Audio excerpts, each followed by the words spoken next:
And so what does keep you up at night when you think about the continued success of Amazon? Well, first of all, I'm gifted with sleeping really well. So the particular metaphor doesn't work for me, but I know what you mean, which is what could go wrong and what are you worried about. And for me, the thing I worry about the most is that we would lose our way in one of those things, that we would lose our obsessive focus on customers, or would somehow become short-term oriented, or would start to become overly cautious, kind of failure averse, and therefore unable to invent and pioneer. You cannot invent and pioneer if you cannot accept failure. To invent, you need to experiment. And if you know in advance that it's going to work, it is not an experiment. And so that's a very important thing. They are inseparable twins, failure and invention. And so you have to be willing to do that. And it's embarrassing to fail. It's always embarrassing to fail. But you have to say, no, that's not how this works. If I said to you, you have a 10% chance with a particular decision, a 10% chance of a 100x return, you should take that bet every time. But you're still going to be wrong 9 out of 10 times, and it's going to feel bad 9 out of 10 times.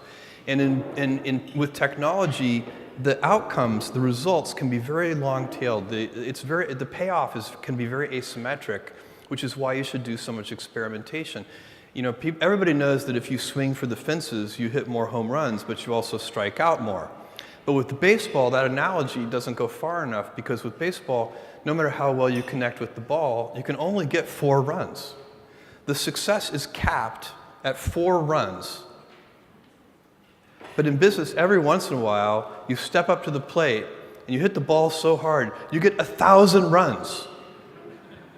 And so when you have that kind of asymmetric payoff, and one at bat can get you 1,000 runs, it encourages you to experiment more. It's the right business decision to experiment more. It's also better for your customers. Customers like the successful experiments. By the way, this is a giant misconception in a lot of young entrepreneurs, inexperienced entrepreneurs that they meet. One of the things that is very fashionable right now is to talk about how disruptive their business plan is going to be. But invention is not disruptive. Only customer adoption is disruptive. At Amazon, we've invented a lot of things that customers did not care about at all.